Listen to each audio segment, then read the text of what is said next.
Voilà, mesdames, messieurs, bonsoir.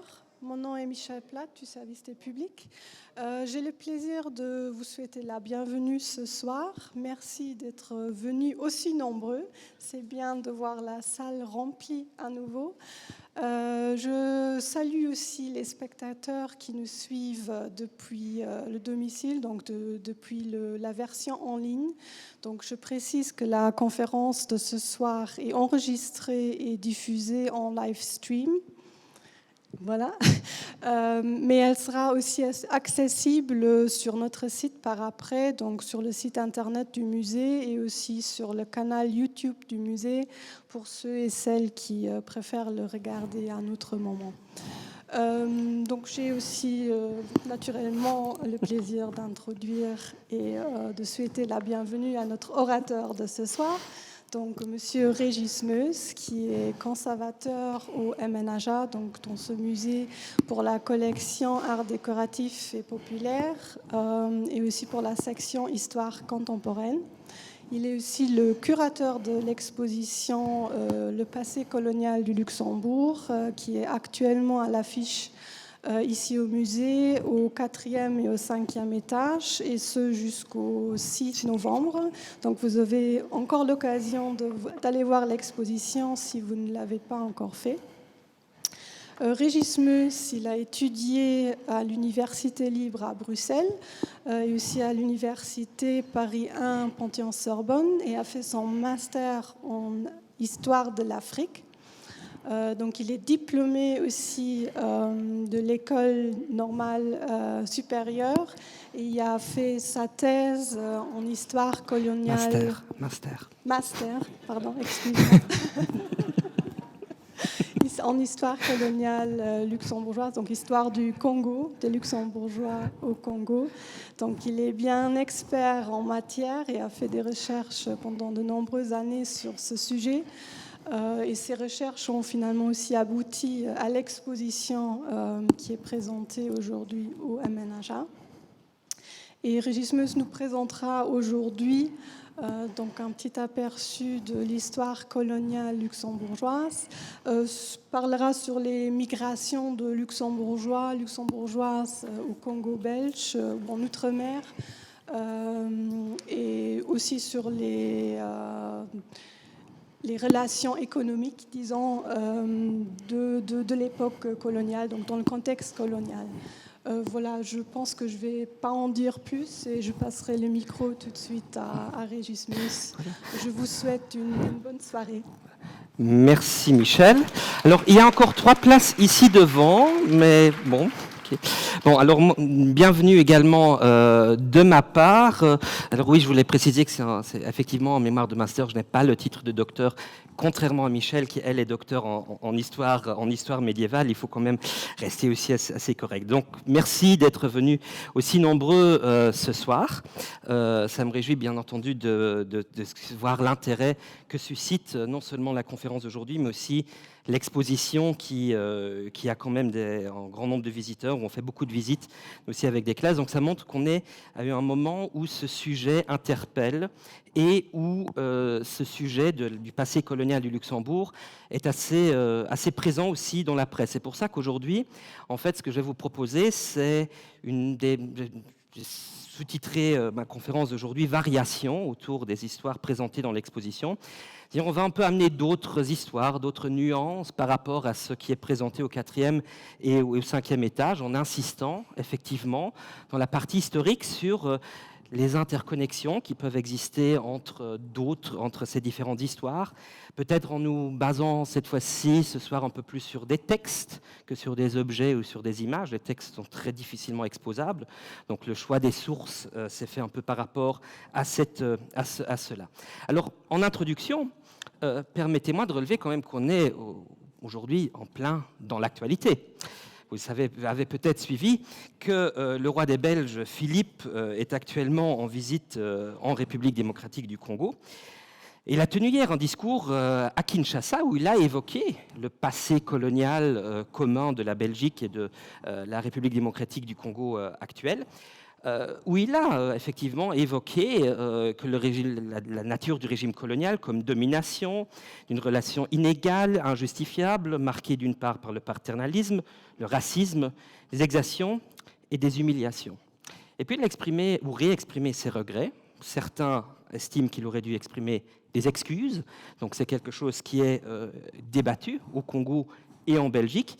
Mais en tout cas, si historiquement on compare son discours avec le discours qu'a fait son oncle Baudouin en 1960 au moment de l'indépendance du Congo, donc de l'ancien Congo belge, on voit qu'il y a un chemin qui a été parcouru et le discours du roi Baudouin en 1960, lui, était encore totalement empreint de ce paternalisme, de cet esprit que la Belgique avait amené des bonnes choses au Congo. Et ce sont bien entendu des paroles qui aujourd'hui choquent très largement. Nous allons revenir d'ailleurs à la fin de mon exposé, encore une fois, sur ce discours, mais pour montrer en fait comment l'histoire, la perception de ce passé colonial a énormément évolué au fil du temps. Alors, comme dans l'exposition, nous vous prévenons d'avance que nous faisons aujourd'hui une conférence historique. Donc, nous allons montrer des documents, des images historiques de l'époque qui, vues d'aujourd'hui et à juste titre, peuvent absolument choquer, qui ont, bien entendu, qui donnent l'écho de l'idéologie colonialiste et raciste aussi qui existait à l'époque coloniale, mais le choix est fait de les présenter tels quels, puisqu'on est dans une exposition, dans le cadre d'un exposé historique. Et puis, vu qu'on est dans un pays multilingue, je n'ai pas traduit certaines sources que je vais vous projeter en anglais ou en allemand, mais je vais les commenter en français, la conférence ayant été annoncée en français. On va bien entendu rester dans cette langue.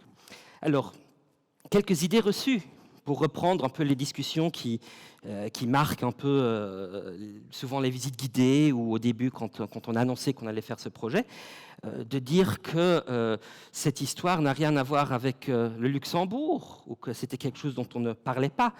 Alors, les empires coloniaux, c'était toujours, on estime souvent, pour beaucoup de gens, c'est l'empire colonial britannique, l'empire colonial français, l'empire colonial allemand, l'empire colonial belge, en particulier, dont nous allons parler aujourd'hui. Mais en fait, c'est plus complexe. Ce sont des choses où il y a des interconnexions entre les différents empires. Ce n'est pas seulement une relation entre une métropole et ses colonies. Une histoire taboue au Luxembourg.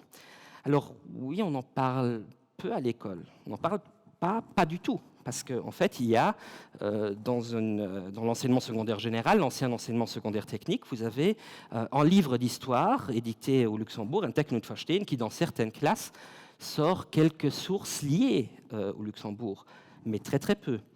Alors, une histoire taboue, si on s'intéresse un peu aux publications qui ont été faites, c'est à relativiser. Ici, je vous ai mis quelques-unes d'Albert Kalmes dès les années 1950 en Luxemburger Wort qui évoque l'histoire coloniale du Luxembourg. Vous le trouvez même dans le livre du centenaire édité en 1948 après le centenaire de l'indépendance du Luxembourg.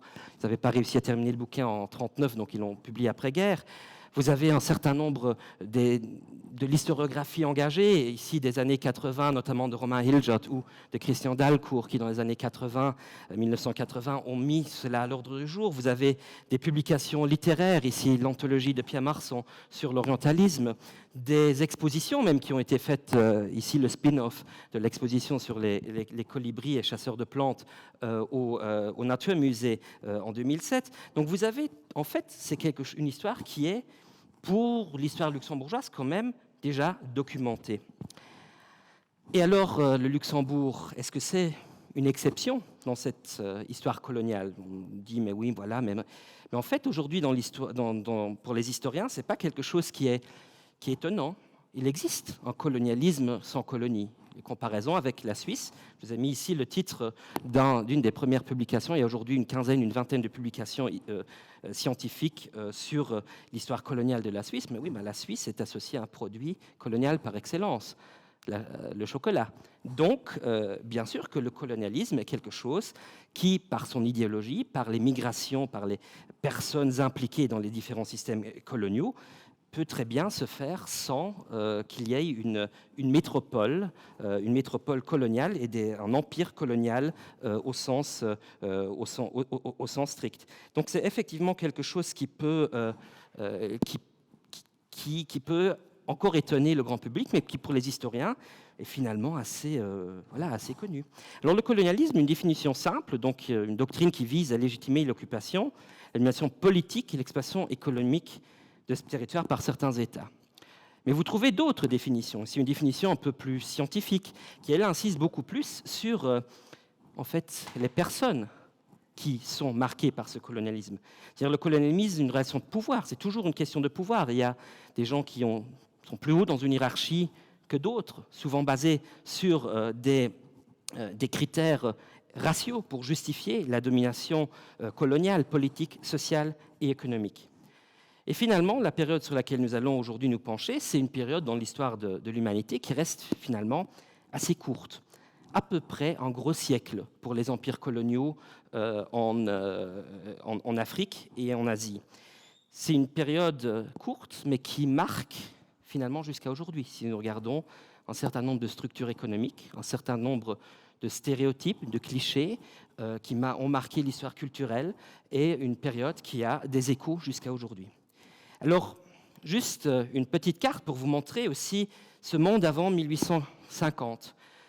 Et j'ai agrandi ici l'Afrique, parce que souvent dans le temps, on disait au bon vieux temps des colonies, qui n'étaient pas si bons que ça, comme nous le savons aujourd'hui, on disait l'Afrique, il n'y avait pas d'État, il n'y avait pas c'était des terres inconnues à découvrir.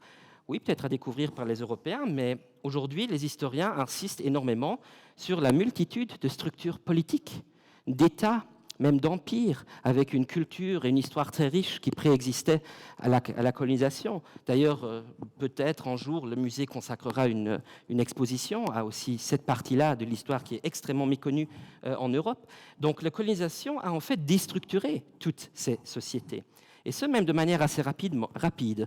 Si vous voyez l'établissement, ici, la carte de l'Afrique, donc en 1878, et puis la carte de l'Afrique en 1902, vous voyez qu'en fait, très rapidement, après la conférence de Berlin de 1885, qui a plus ou moins, en caricaturant un peu, fixé les limites des zones d'influence des différentes puissances européennes, l'ensemble de l'Afrique était sous domination européenne, à l'exception du Libéria et effectivement de l'Éthiopie, qui, eux, étaient les deux pays qui n'étaient pas colonisés au XIXe et au XXe siècle.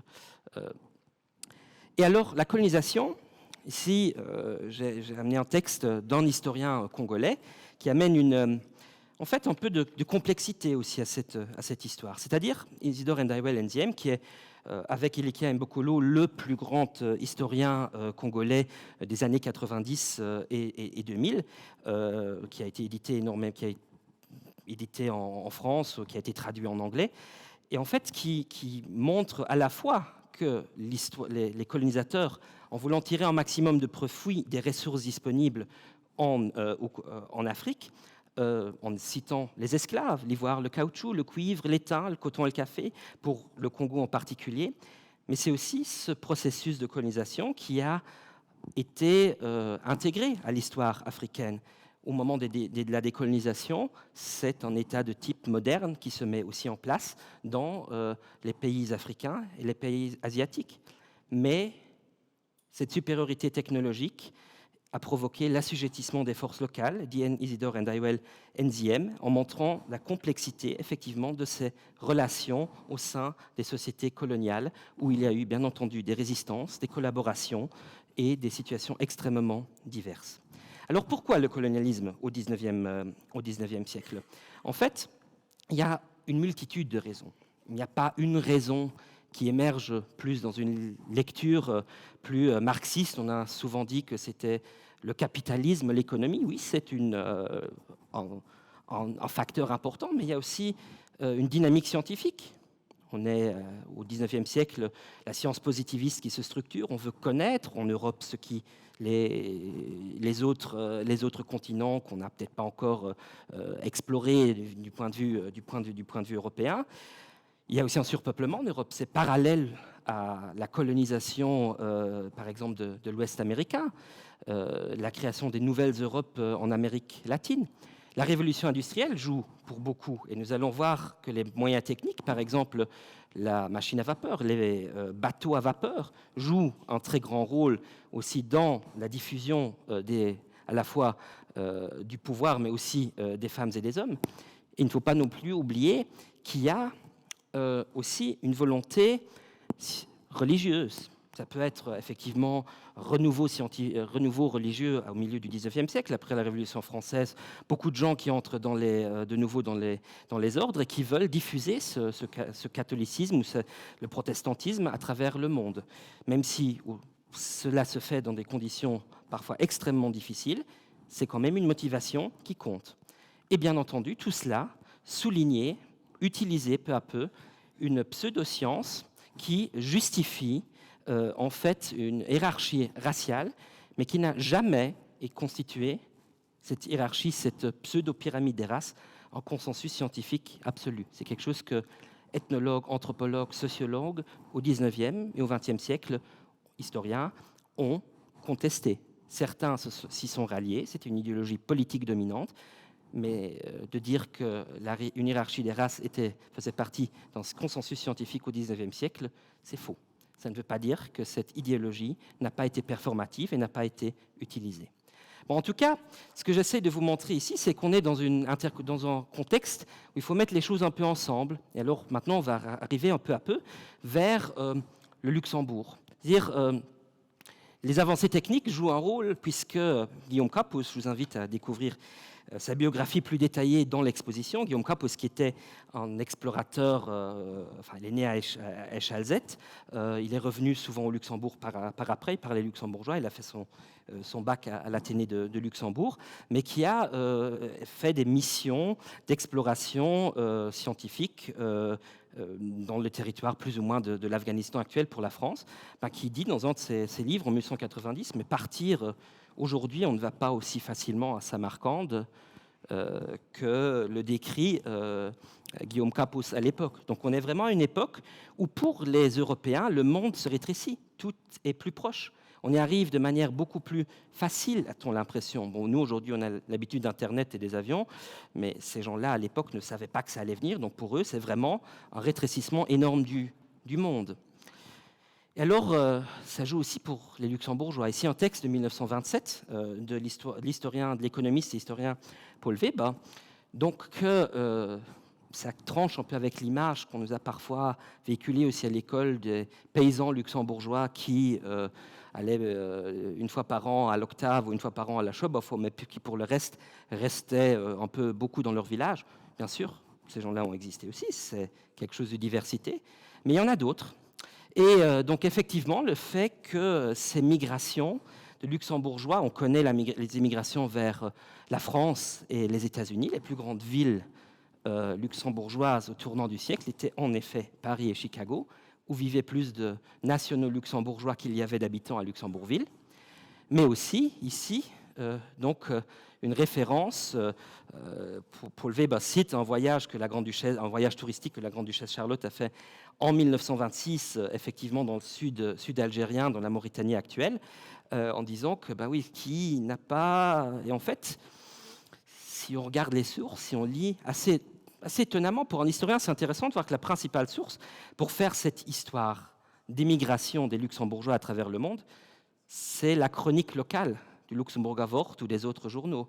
Parce que c'est là qu'on retrouve les références aux lettres que les gens envoient, ou que le retour des gens, quand on dit que le Jampi part travailler au Congo, ça se trouve notamment dans la chronique locale. Et en fait, quand on parle, je vais juste évoquer l'Algérie pour vous montrer parfois les difficultés aussi que les historiens ont. En fait, on ne sait pas combien de Luxembourgeois sont allés en Algérie au XIXe siècle. Ici, on a une source où certains, donc Ça s'est fait que pendant quelques années où était publié au Mémorial, le journal officiel du Luxembourg, le nom des gens qui étaient décédés à l'étranger. Si le gouvernement le savait, sur les 15 personnes qui sont citées pour l'année 1848, en allant plus loin dans le passé, il y en a 3 qui sont morts en Algérie. Et en fait, on sait que près de 550 personnes, au milieu du 19e siècle, ont demandé des passeports pour aller en Afrique. Et à l'époque, quand on écrivait Afrique, c'était dans la majorité des cas pour aller en Algérie. On sait que plus de 100 personnes ont été naturalisées au milieu du 19e siècle en Algérie. Donc là, c'est tout un pan de l'histoire coloniale du Luxembourg qui reste encore d'une certaine manière à étudier. Donc si vous voulez faire des études d'histoire et chercher un sujet de master ou de thèse, allez-y. Et tout cela est lié, bien entendu, à des mouvements qui touchent plus largement le pays. Alors ici, vous avez une carte que Jean-Luc Mousse avait publiée, Jean-Luc qui est d'ailleurs dans la salle, dans son livre sur l'industrialisation du Luxembourg, qui montre en fait plus la commune est en vert, plus le nombre d'habitants a diminué. Alors on peut bien sûr l'interpréter comme l'émigration vers les centres industriels, on est entre 1871 et 1907, mais parmi tous ces gens qui quittent ces communes-là, il y en a beaucoup qui partent loin, dans les Amériques du Nord, Brésil, Guatemala, mais beaucoup en France, en Belgique. Et donc on a effectivement toute cette tradition migratoire qui, souvent au Luxembourg, a été limitée effectivement à l'immigration vers les États-Unis. Mais si on regarde les annonces des agences d'immigration, donc genre d'agences de voyage qui existaient au XIXe siècle, qui aidaient à l'immigration, vous avez America, Australian, Africa. Vous avez aussi l'aide, encore en 1931, pour partir vers toute autre destination. Donc, d'un point de vue luxembourgeois, c'est une histoire d'immigration.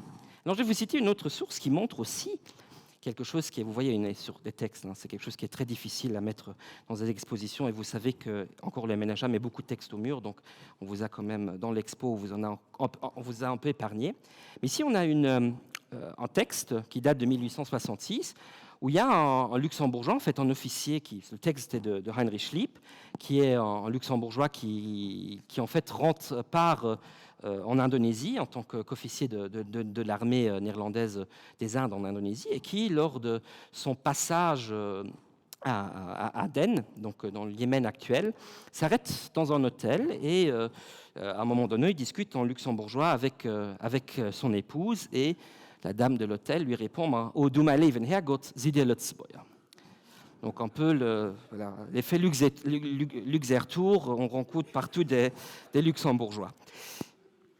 Mais en fait, ce qui est intéressant, c'est la deuxième partie aussi de ce texte, puisque cette dame explique à Heinrich Lieb, qui reprend le texte, qui a écrit ce texte, qu'en fait, c'était une dame qui était partie, comme beaucoup de jeunes femmes luxembourgeoises, comme gouvernante, comme bonne à Paris, et puis de là était partie avec ses patrons vers le sud de la France, avait changé de patron, s'était retrouvée à Athènes, avait rencontré son époux, qui lui-même était parti à Alexandrie et qu'elle avait accompagné pour aller construire le canal de Suez, et de là était partie au Yémen actuel pour créer un hôtel.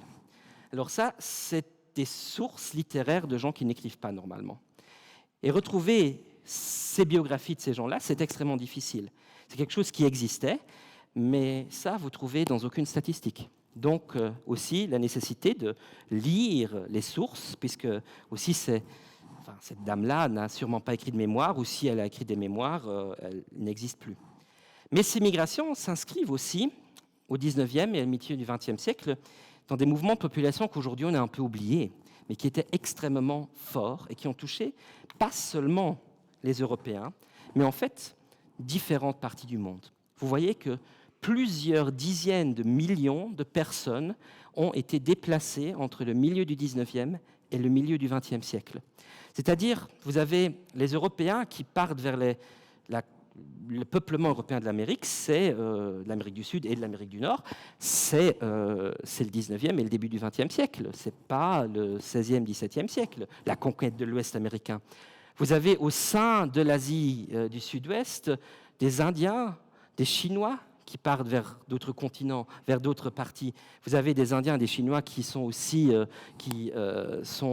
déplacés vers les Amériques aussi, vers l'Afrique. Vous avez au sein de la Chine énormément de mouvements de population. Vous avez aussi encore, à cette époque-là, des esclaves qui sont déplacés, même si l'esclavage et la traite, principalement la traite des esclaves entre l'Afrique et l'Amérique diminue au XIXe siècle, cela existe encore. Et alors, dans tous ces mouvements, finalement, les administrateurs coloniaux, le colonialisme, ce n'est pas le mouvement le plus important. Pourtant, dans la plupart des cas, ce sont ces gens-là qui, même sur les autres continents, sont au pouvoir, tiennent le pouvoir. Et vous avez des différences aussi dans ces colonies. Vous avez ici, si vous regardez bien, 2 blocs. Vous avez, si vous regardez en 1913, vous avez très très peu d'Européens dans beaucoup d'endroits qui sont dominés font partie d'empires coloniaux. Vous avez principalement ce qu'on appelait plus tard les dominions anglais qui sont devenus plus rapidement indépendants, où là, on a vraiment la création de ce qu'on appelle à l'époque des nouvelles Europes. Et là aussi, dans toutes ces destinations, il y a sans aucun doute aussi des luxembourgeois qui sont partis. Alors, les luxembourgeois prennent part dans cette mondialisation coloniale. Je vous ai dit qu'on peut l'aborder par l'histoire des migrations, mais on a très peu de sources statistiques fiables. On est tellement petit, le Luxembourg, qu'en général, c'est autres nations européennes dans les statistiques. Donc, c'est pas facile de retrouver ça dans des... Voilà, on doit vraiment aller faire ce qu'on appelle la micro-histoire, aller voir des biographies, aller vers des sources liées à des personnes précises. Et c'est lié aussi aux relations économiques avec nos voisins. Alors, juste en passant, aussi quelque chose qui mériterait d'être un peu plus creusé, c'est le rôle qu'a joué l'empire colonial allemand au Luxembourg. Il y a des luxembourgeois qui sont partis aussi dans les colonies allemandes avant 1914, puisque Luxembourg était dans une union douanière économique avec l'Allemagne. Et bien vous voyez que ça, même au plus haut niveau de l'État, Paul Eich, ministre d'État du Luxembourg, est membre fondateur de la section du Deutscher Kolonialverein, qui était le principal lobby colonial dans l'Empire allemand, et que même Eduard Matz était membre du comité actif.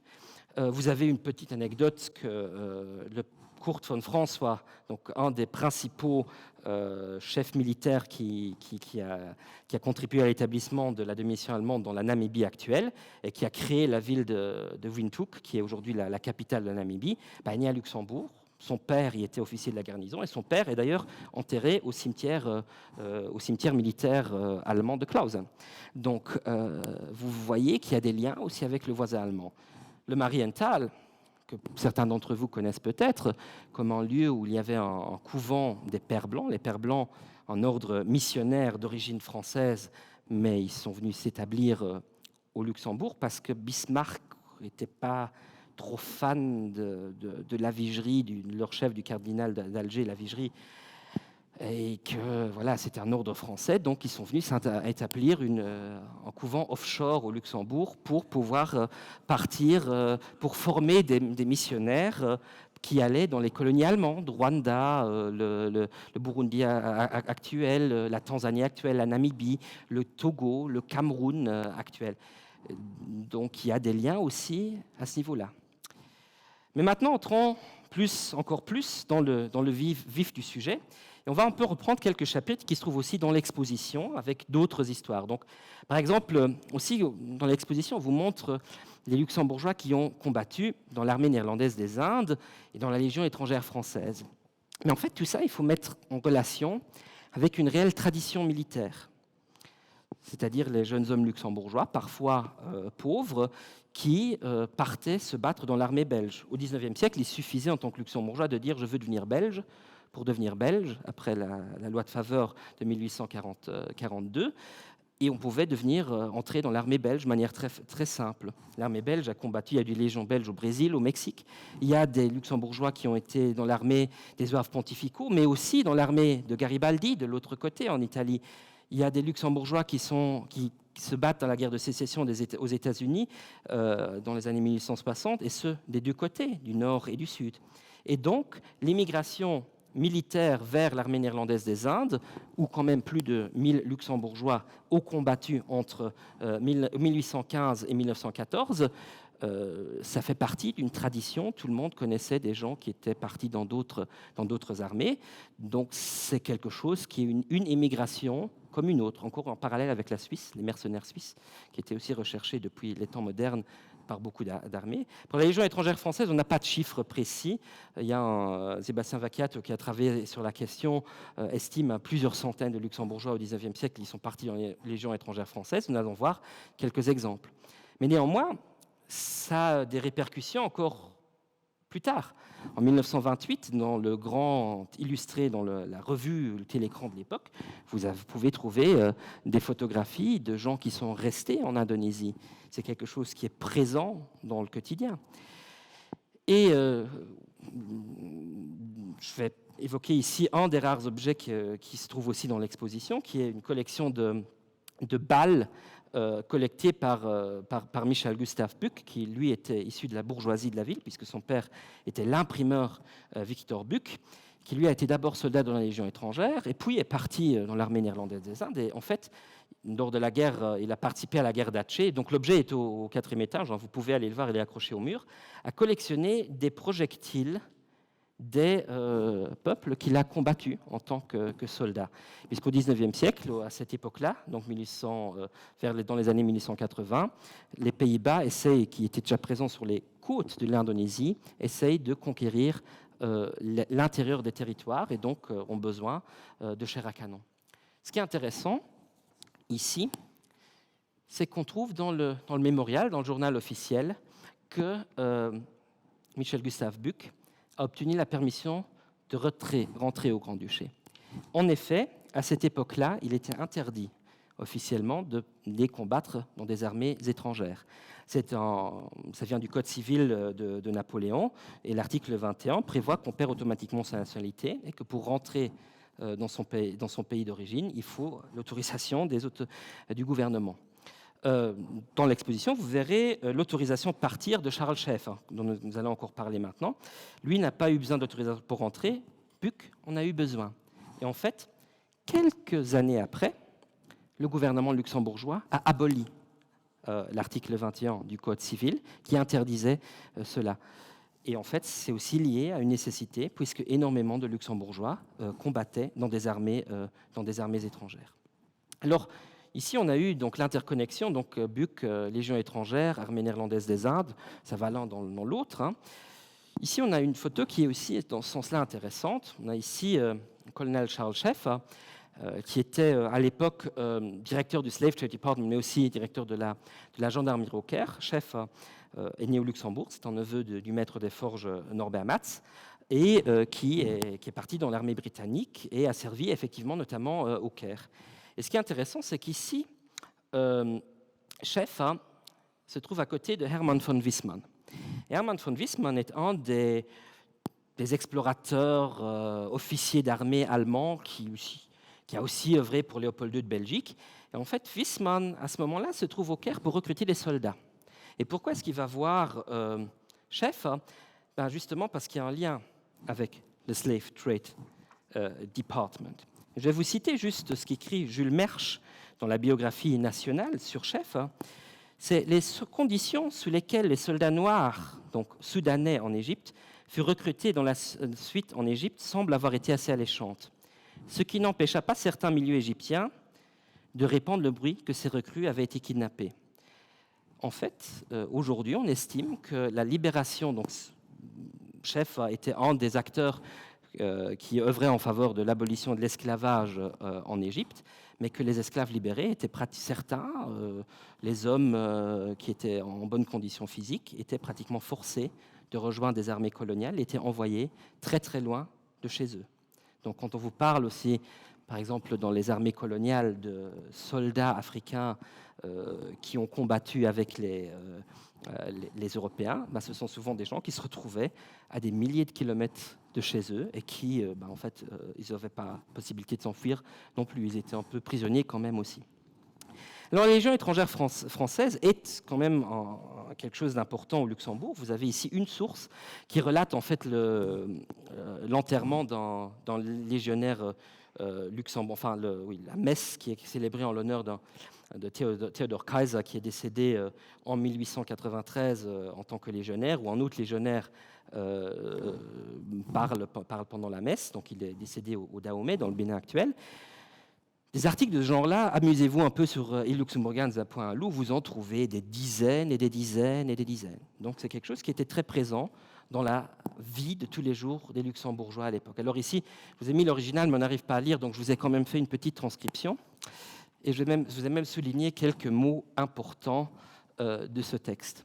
Et là, encore une fois, on joue sur cette interconnexion, sur cette mondialisation du monde. Alors ici, c'est quelqu'un qui, dans Luxembourger Wort en 1872, raconte une rencontre qu'il a faite aux USA, à Cincinnati, où il a rencontré quelqu'un qui était officier en 1862 dans la Légion étrangère française, et qui raconte qu'un de ses officiers, donc c'était à Sidi Bel Abbès, donc le siège de la Légion, et avait vu un gars qui passait avec un âne, je crois, voilà, que l'officier voulait acheter. Et donc, ce schmuck, donc ce gars qui avait un teint arabe, lui répond en allemand, oui, pour 40 francs, je vous laisse. Et à la fin, il lui dit, Jungen, ich bin ein Lützebäuer, du hast eine Wunde nicht. Donc, même s'il s'agit ici d'un topo littéraire, ces choses-là, c'est pas dit que ça s'est vraiment passé comme ça, hein, mais en tout cas, c'est quelque chose qui apparaît comme plausible, comme pour les gens ici au Luxembourg. Alors juste une petite ajoute, on en retrouve en fait des Luxembourgeois dans les armées françaises un peu partout. Ici, une des rares photos qu'on a ici dans notre collection MNAJA, d'un soldat nommé Noma qui est dans l'armée du Levant et qui, lorsqu'il fait escale en Italie, envoie une carte postale à sa famille. Et alors, voilà, encore une fois, quelques exemples de presse de légionnaires. Aussi, pour l'anecdote, hein, vous avez ici au Niklaus Kiev, au cimetière Notre-Dame, sur la tombe de Pierre Blanc, que beaucoup d'entre vous connaissent sans doute, le peintre Pierre Blanc, artiste peintre, dont un des fils est décédé en 1931 en tant qu'officier méhariste, c'est-à-dire il combattait sur des chameaux, des dromadaires. Ça, c'est les unités méharistes dans le Sahara, et qui est mort pour la France. Et donc, vous avez cette plaque sur la tombe de son père. Alors, exploité, je vais juste évoquer ici de nouveau, dans le cas de cette mondialisation coloniale, vous avez d'autres exemples dans l'exposition. Des ingénieurs luxembourgeois, on en trouve un peu partout dans le monde. Cette carte se trouve également dans l'expo. Je vais juste ici relever, on ne va pas lire tout le texte, hein, on va juste relever quelques exemples. Peut-être quelques-uns d'entre vous connaissent le nom de Barbley du centre Barbley à Strassen, puisque M. Barbley, par après, avait effectivement une entreprise métallurgique là-bas. Bon, Barbley est né à Vielsalm, donc dans le Luxembourg belge. Il construit des chemins de fer en Algérie, revient au Luxembourg, repart en Roumanie, en Belgique, aux Pays-Bas, et devient échevin de la ville de Luxembourg à son retour. Ce qui est intéressant dans ce texte, c'est qu'on a en fait les références à un certain nombre d'autres ingénieurs et techniciens avec qui Barbley travaille. Matthias Streinen, qui part après au Chili, et puis revient au Luxembourg et devient directeur des forges de Colmar-Berche. On a d'autres noms qui sont évoqués sur lesquels on sait très peu. Ernest Nicolas Hilge, qui est mort au Congo, un certain Mackel, qui est parti en Amérique du Sud, un certain Palrang, qui était en Égypte. Donc, ils ont travaillé tous ensemble en Algérie, mais ont continué d'autres carrières par après. Certains sont revenus aussi au Luxembourg. J'évoque dans d'autres domaines Louis Klein, qui était un ingénieur agronome formé à Jean-Blou, qui a travaillé dans une sucrerie à Huy, puis dans une sucrerie en Égypte, et que le Premier ministre Paul Eichen est allé chercher au moment où il a créé les services de l'État en charge de l'agriculture, c'est-à-dire quelqu'un qui avait une expérience d'outre-mer à l'étranger. Donc l'outre-mer peut aussi être un moyen pour revenir après au Luxembourg. Et Eugène Ruppert, un nom que vous connaissez peut-être, Eugène Ruppert évoque pour certains, qu'est-ce que ça vous évoque? La Chine? Voilà, la Chine, effectivement, Eugène Rupert, Hanyang, où une quinzaine de luxembourgeois ont contribué à créer une entreprise sidérurgique dans une joint venture avec des Chinois. Et au Luxembourg, on a toujours présent aussi, mais les Luxembourgeois ont construit cette entreprise, c'est pas faux, ils y ont participé. Mais on a cette photo des groupes des Européens des Iron and Steel Works. Vous voyez, un peu plus que les 15 luxembourgeois. Vous avez des gens, des Allemands, des Français, des Britanniques qui participent à ça. Donc ici, c'est une photo issue de l'album photo d'Eugène Rupert qui se trouve dans les collections du MNHA. Donc on est à une époque, fin du XIXe siècle, où on peut aller un peu partout si on est organisé, si voilà. C'est ce qu'on appelle la première mondialisation ou la mondialisation coloniale. Mais ça ne veut pas dire qu'au Luxembourg, on ne sait pas ce qui se passe vraiment. On a dans l'expo aussi quelques exemples de textes de journaux où les Luxembourgeois pouvaient suivre que établir ou conquérir des colonies, ben oui, on utilise le terme conquérir, donc ça ne va pas de soi. Ici, un texte même encore des années 1922, où Armatteufel, qui est un des journaux socialistes au Luxembourg de l'époque, qui évoque avec les terminologies de l'époque, donc l'utilisation du mot nègre qui était à l'époque commun, même si beaucoup de gens savaient déjà à l'époque que ce mot était équivalent à esclave par son utilisation et par une grande partie de son étymologie, mais où on évoque en détail une révolte, une mutinerie voilà. Et si en fait, j'ai juste fait un petit sondage avec quelques mots-clés dans e-Luxembourgans, vous voyez que voilà, dans les plus anciens, on a 1893, mais tout au long de la période coloniale, vous avez ce genre de titres dans les journaux. Ce sont la presse internationale qui reprend tout ça, c'est-à-dire on sait très bien qu'il y a des résistances, que quand on part là-bas, c'est pas pour aller quelque part où tout est voilà, pour le meilleur des mondes. Voilà, alors maintenant on passe quand même on est presque, voilà, après 3/4 d'heure, alors on arrive au titre de l'expo, de la conférence, donc le Congo belge, une colonie qui nous appartenait un peu, puisqu'en effet, le Congo belge joue un cas particulier. Et en fait, on change un peu de période quand on avance vers l'histoire des Luxembourgeois au Congo belge. Tout ce dont je vous ai parlé avant, on était dans des interconnexions, dans une ouverture au monde. On n'a pas besoin de passeport pour voyager. Après la Première Guerre mondiale, ça change. Les frontières se ferment. C'est ce que les historiens appellent la fin de la première mondialisation, même s'il y a des historiens qui estiment que c'est déjà la seconde mondialisation après celle du XVIe siècle, du XVIIe siècle. Mais les frontières se ferment. Et on arrive à l'ère des États-nations, très formellement, et des empires coloniaux. C'est-à-dire, par exemple, préférence nationale pour entrer dans les fonctions publiques coloniales. C'est-à-dire, les étrangers sont plus défavorisés pour aller s'établir dans les colonies d'un pays. Et là, les Luxembourgeois sont un peu perdants à un moment donné. Et en fait, le Congo, ça, je t'aime moi non plus, parce que les relations entre le Luxembourg et la Belgique, nous allons le voir, étaient un peu compliqué, mais c'est lié avec les liens familiaux. Il y a des familles qui sont du côté de la frontière. Beaucoup de Luxembourgeois font leurs études déjà à l'époque à Louvain ou à Bruxelles. J'ai évoqué l'armée belge. Mais donc tout ça, ça joue un rôle, et déjà dès le 19e siècle.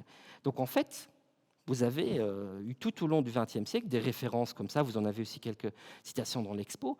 Ici, Joseph Bech, ministre des Affaires étrangères, éternel ministre des Affaires étrangères, d'ailleurs pendant plusieurs décennies, qui soulève que le Luxembourg, à l'époque, est fier de la collaboration coloniale belgo-luxembourgeoise.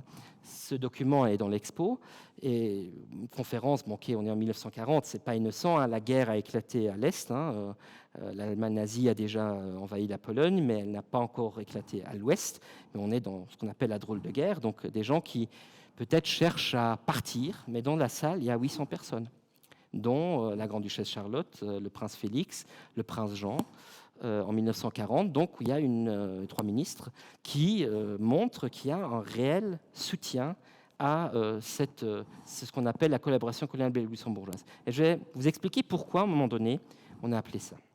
Alors, quand on fait l'histoire du Congo, certains d'entre vous le savent sans doute, il faut distinguer 2 périodes.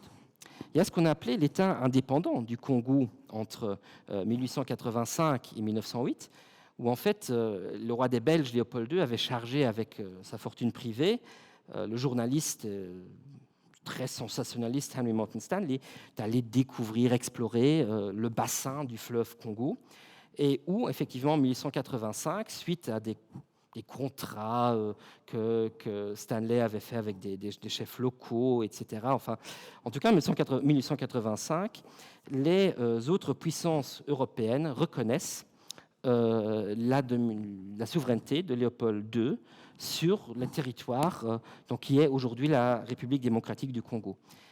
Et il en est le souverain absolu, c'est sa propriété privée. Donc en Belgique, il a un parlement à côté de lui qui limite un peu ce pouvoir. Ce n'est pas le cas au Congo. Et donc là si vous voulez, c'est une colonie internationale, donc il y a certes plus de Belges qui vont que d'autres nationalités, mais vous avez par exemple le deuxième gouverneur général de l'État indépendant du Congo, c'est en suédois. Donc il y a une ouverture, on est encore dans cette période un peu plus internationale du point de vue européen. Et là, il y a une chose qui est aussi évoquée dans l'expo, où beaucoup de Luxembourgeois iront, et joueront un rôle dans, peut-être pas tellement dans l'exploration, mais dans ce qu'on a appelé par après la mise en valeur du Congo. C'est le chemin de fer entre Matadi, qui est le dernier point où on peut aller avec un bateau, donc on peut entrer jusqu'à l'embouchure jusqu'ici. Et puis vous avez des chutes, donc on ne peut pas naviguer jusqu'à Léopoldville, donc ce qui est aujourd'hui Kinshasa, et donc il faut contourner par un chemin de fer. Et le premier chemin de fer, une quinzaine de luxembourgeois ingénieurs y ont participé, et notamment Nicolas Citeaux, qui en était le directeur. Et Nicolas Citeaux, vous verrez dans l'expo entre une installation où en 2020 les activistes de Richtungsverband ont soulevé que en fait, si on connaissait les noms des 155 Européens décédés dans la construction du chemin de fer, les plus de 5000 ouvriers africains et chinois décédés lors de cette construction, on n'en parle pas. Mais Citeaux a aussi à voir avec ça. Citeaux est encore, si vous voulez, d'une certaine manière, un gars du 19e siècle, qui fait un peu sa carrière partout pour des entreprises quand même qui sont contrôlées par du capital belge. D'ailleurs, Citeaux vivra la fin de sa vie en Belgique. Alors, l'État indépendant du Congo, si on évoque le caoutchouc rouge, c'est parce que vers 1890, le développement des pneus de vélo et puis de voitures font qu'il y a une demande en caoutchouc et il y a des arbres à latex au Congo. Donc, Léopold II met en place un système où des entreprises privées, comme la compagnie de Lomami, reçoivent des concessions pour exploiter le caoutchouc. Ça veut dire que les Congolais devaient payer leurs impôts en caoutchouc et devaient donc être forcés de ramener le caoutchouc aux compagnies, ce qu'ils ne faisaient pas nécessairement, bien entendu, de gaieté de corps. Donc c'était une collecte forcée, il y avait des prises d'otages, l'armée prenait les femmes et les enfants en otage dans les villages qui s'y refusaient. Et ce qu'on appelait le scandale des mains coupées, vous avez une évocation dans l'expo, c'est en fait que les soldats de ce qu'on appelait la force publique, donc l'armée coloniale, devaient ramener les deux mains des personnes qu'ils avaient exécutées, puisque les munitions étaient rares, donc il fallait les épargner. Et donc voilà, vous voyez le cynisme qui était à l'époque, et ce qui était aussi connu, puisqu'ici vous avez une caricature d'un journal satirique, plutôt anarchisant d'ailleurs, français, qui évoque non pas l'État libre du Congo, mais le cimetière libre du Congo. Et donc on sait qu'une vingtaine de Luxembourgeois ont participé, notamment dans la compagnie du Lomami, la compagnie du Kassai. Et juste pour vous donner une idée, on ne va pas lire le texte parce que c'est un peu compliqué, mais il y a un Luxembourgeois qui a été tué par des villageois en 1908. Et le fait que cet agent de société de la compagnie du Kassai ait eu ce sort-là a suffi pour que, des années plus tard, il ait droit à une entrée dans la biographie coloniale belge, donc il soit fêté comme un héros, d'une certaine manière, comme un des pionniers de l'établissement de la domination belge au Congo. Alors, en 1908, suite donc à ce scandale des mains coupées, qui est connu à travers des photographies, une campagne de presse en Grande-Bretagne et aux États-Unis, Léopold II est forcé de léguer sa colonie à la Belgique, qui devient donc le Congo belge.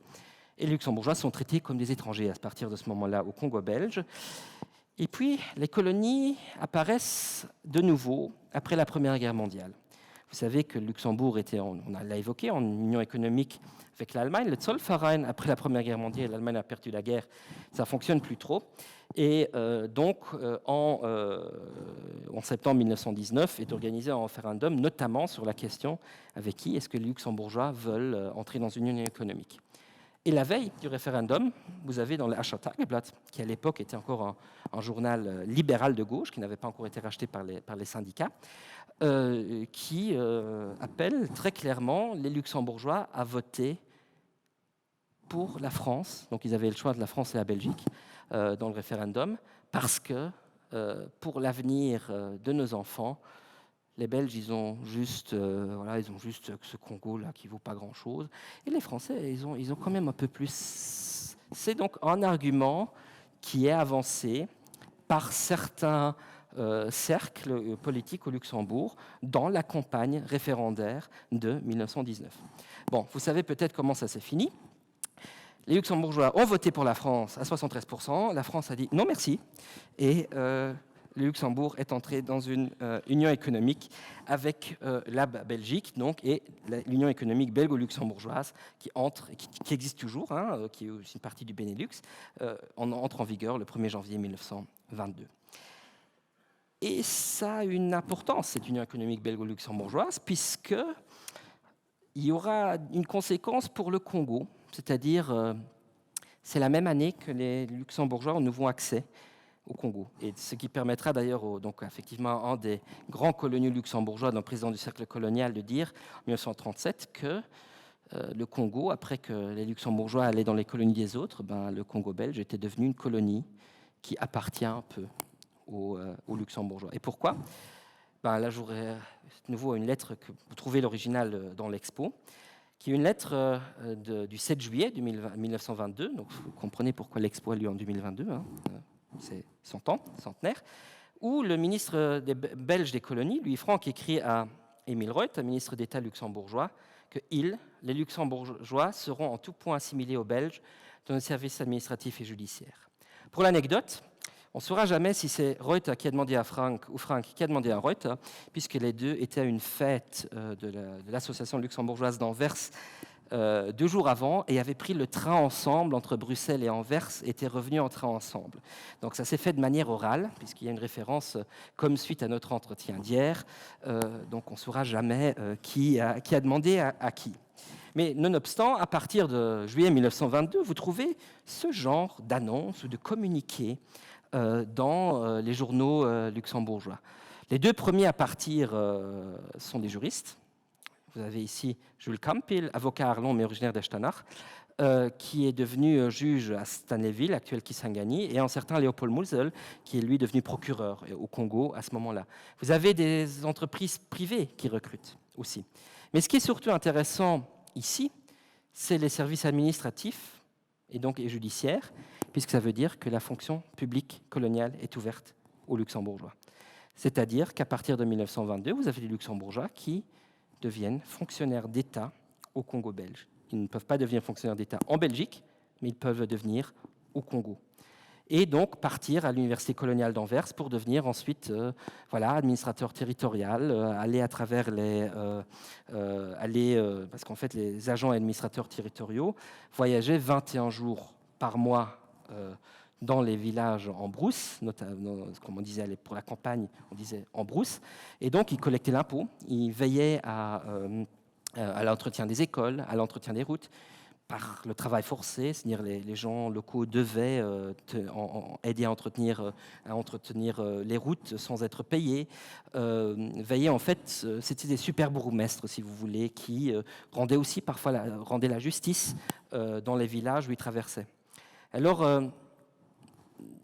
c'est pas que les hommes en fait, et parfois on oublie, même si c'est des agents et des administrateurs territoriaux. On est au début du XXe siècle dans un pays très catholique qui est la Belgique. Donc le rôle des femmes en général, les femmes ne travaillent pas, ne travaillent pas si elles travaillent, mais elles n'ont pas de travail salarié quand elles sont épouses. Mais les épouses, les coloniaux, ici on a une photo où une dame luxembourgeoise accompagne son mari dans ces tournées. En fait, les femmes collectaient aussi bien l'impôt, supervisaient, aidaient leur mari dans leur tâche de fonctionnaire colonial. Et nous, dans l'expo, on a hélas fait l'erreur de ne pas relever une biographie de femmes dans ce contexte-là, mais la conférence permet aussi de redresser un peu cette image et de montrer que ça ne concerne pas que les hommes, c'est une migration qui concerne aussi bien les hommes et les femmes. Mais bon, quand même, alors une petite référence, il y a juste cette lettre qui dit que les Luxembourgeois sont égaux, et il y a parfois des lettres qui arrivent au Luxembourg où, comme ici, un colon, donc en indépendant, en industriel, en commerçant et industriel luxembourgeois du Katanga, Joseph Tache, écrit au ministre d'État Joseph Bech, 1935, que les Luxembourgeois n'étant pas de nationalité belge tombent facilement dans la catégorie des étrangers, ce qui est un peu un non-sens. Mais donc cette égalité, elle n'allait pas de soi. Et en effet, elle n'allait pas de soi, parce qu'ici, on a un texte qui montre que le Luxembourg est d'une certaine manière à la fois un outil, mais aussi une cible d'une politique impérialiste belge, puisque l'ambassadeur de Belgique au Luxembourg, le comte Olo Bespin, cite dans une lettre qu'il écrit à Polymans, ministre belge des Affaires étrangères à l'époque, que en fait, au Congo, c'est bien que les Luxembourgeois soient considérés égaux aux Belges, mais à un moment donné, il faut quand même arrêter nos faveurs. Parce que le but, quand même, de cette mesure, c'est que les Luxembourgeois soient convaincus de devenir belges. En 1918, la Belgique voulait annexer le Luxembourg. Les Français les ont empochés pour des raisons stratégiques. En 1919, le référendum, en confirmant la monarchie, a aussi affirmé l'indépendance du pays. Politiquement, c'était impossible pour la Belgique d'annexer le Luxembourg après la Première Guerre mondiale. Et il y avait certains cercles, certains diplomates belges qui n'avaient pas totalement abandonné cette idée et qui poursuivaient l'idée qu'à un moment donné, les Luxembourgeois allaient comprendre qu'ils étaient trop petits pour vivre tout seuls et qu'ils allaient demander leur attachement à la Belgique. Et donc l'ouverture des carrières coloniales joue là-dessus. Et vous avez des caricatures vues d'aujourd'hui qui sont absolument infâmes, qui apparaissent aussi dans la presse. Vous avez ici le gros belge qui joue sur ce cliché de cannibalisme, alors qu'en Afrique centrale, le cannibalisme a toujours été extrêmement marginal s'il était vraiment jamais existant. Mais vous avez l'utilisation d'un stéréotype raciste qui est détourné, où le maigre luxembourgeois on souligne, le luxembourgeois va être mangé par le belge. On disait d'ailleurs, vous trouvez des textes où certains luxembourgeois se considéraient comme être le deuxième Congo des Belges, parce que les Belges voulaient coloniser d'une certaine manière le Luxembourg. Ça ne correspond pas à la réalité, puisque au Congo belge, les Luxembourgeois faisaient bien partie de l'élite. Ils étaient fonctionnaires coloniaux. Ils étaient administrateurs territoriaux pour la carrière supérieure, agents territoriaux pour la carrière moyenne, comme on disait à l'époque. Ils étaient directeurs de firmes privées au Congo. Mais la perception pouvait peut-être différente. Et en fait, l'égalité n'est inscrite dans la loi au Congo qu'en 1948. Et l'article 1er du statut des agents de l'administration d'Afrique précise « Nul ne peut être nommé agent de l'administration d'Afrique, donc devenir fonctionnaire colonial, s'il ne possède pas la nationalité belge ou luxembourgeoise. » Vous verrez qu'il ne fait nullement mention d'Africains ou de Congolais. Les Africains du Congo auront accès aux carrières moyennes et supérieures de l'administration en 1959, un an avant l'indépendance du Congo. Alors, donc voilà, encore quelques textes. Donc Nicolas Cito, que nous avons déjà rencontré, qui quand même, dans l'entre-deux-guerres, déjà dit « Mais allez au Congo, c'est une colonie où pouvons nous installer en toute confiance, et les Luxembourgeois le font. » Si on regarde les chiffres, vous avez une augmentation continuelle du nombre de Luxembourgeois au Congo, à l'exception, les années de la crise économique après 1929 où il y a un recul général dans l'ensemble des colonies où il y a moins d'Européens qui partent. Et puis ça repart pendant les années de guerre et un léger infléchissement, et puis ça augmente, pour arriver au chiffre de 575 en 1957. Si on y rajoute un certain nombre de luxembourgeois qui ont pris la nationalité belge, mais qui après leur retraite sont revenus au Luxembourg, on peut parler de 600 luxembourgeois qui vivaient au Congo belge, sur une population luxembourgeoise qui à l'époque comptait moins de la moitié de la population actuelle, c'est-à-dire 300 000 habitants au Luxembourg. 2 luxembourgeois sur 1000 se trouvaient avant l'indépendance au Congo belge, juste pour vous donner un ordre de grandeur. Et néanmoins, vu de notre perspective, c'est important. Mais vu de la perspective du Congo ou des Belges, c'est peut-être moins important. Ici, on a la proportion des Luxembourgeois dans la population européenne au Congo, qui n'a jamais dépassé 1,2%. Et juste pour vous donner un ordre de grandeur, à la fin de l'époque coloniale, il y a 100 000 Européens au Congo belge pour 18 millions d'Africains. Donc, les Luxembourgeois au Congo belge étaient une goutte dans un océan, si on regarde la population. Ce qui explique que l'histoire belge s'intéresse très très peu, finalement, aux Luxembourgeois. Alors, qu'est-ce que ces gens faisaient au Congo? Parce qu'au Congo, on travaillait, on ne partait pas juste pour le plaisir. Bon, il y a des gens qui ont fait du tourisme, mais ce n'était pas si facile d'y aller. Et en fait, ce qui est intéressant, si on regarde entre 1928 et 1958, il y a une évolution. C'est-à-dire, vous avez très très peu de colons indépendants avant la Seconde Guerre mondiale. Vous avez beaucoup de luxembourgeois qui travaillent comme ingénieurs, techniciens dans des entreprises privées. 25 en quart qui travaillent pour la colonie, c'est-à-dire qui sont fonctionnaires. Ce qui change à la fin de l'époque coloniale, c'est que vous avez de plus en plus de gens qui deviennent indépendants, qui ont une petite ou moyenne entreprise, qui sont actifs dans l'industrie, dans l'agriculture, qui sont des boulangers, des photographes indépendants, qui dirigent des laiteries privées, etc. Donc vous avez une diversité qui se met peu à peu en place. Ce qui est important cependant à souligner, c'est ici un peu moins, mais si vous regardez les employés de l'État, enfin les fonctionnaires et les employés privés, on parle de gens qui ont un niveau d'études important. Le Congo était une colonie d'encadrement, pas une colonie de peuplement. C'est-à-dire, il n'y avait pas de patron noir, mais il n'y avait pas d'ouvriers blancs non plus. C'est-à-dire, on envoyait des gens qui encadraient les travailleurs congolais. Pour les luxembourgeois, il y a très peu de luxembourgeois qui partent au Congo qui n'ont pas fini leurs études secondaires. La plupart ont le bac. Beaucoup ont fait des études universitaires, soit spécifiquement coloniales à l'Université coloniale d'Anvers, soit plus généralistes, mais partent. Et on est, avant 1960, à une époque où un pourcentage beaucoup moindre qu'aujourd'hui d'une classe d'âge obtient son bac ou va à l'université. Donc on parle vraiment de gens qui font partie au Luxembourg d'une élite intellectuelle et économique qui partent au Congo. Alors quand je vous dis ça, si on regarde quand même, si on prend en fait l'ensemble des données qu'on a que j'ai utilisées pour faire ce camembert-là, il y a quelque chose qui manque. C'est 46% de gens qui ne travaillent pas. Et ça, ce sont les épouses et les enfants. Parce qu'au Congo, quand on n'a pas de travail, on est renvoyé. C'est-à-dire qu'en Européen, un chômeur européen au Congo, ça ne devrait pas exister. Les indépendants devaient laisser une caution en Belgique qui, si jamais ils se trouvaient en difficulté, devait financer leur retour en Europe. Les entreprises devaient veiller à ce que leurs employés rentrent le moment venu en Europe. Et ça indique donc qu'en 1958, il y a énormément de familles au Congo belge.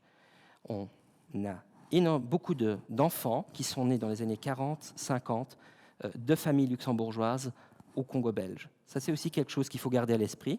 Si au XIXe siècle, on parle beaucoup d'hommes seuls, parfois de femmes, mais surtout d'hommes seuls au XIXe siècle, ici, on parle de familles qui partent en Afrique centrale. Alors juste un peu pour caricaturer, ce qui explique peut-être pourquoi c'est nous au Luxembourg qui parlons des luxembourgeois au Congo belge, mais pas les autres qui parlent des luxembourgeois au Congo belge.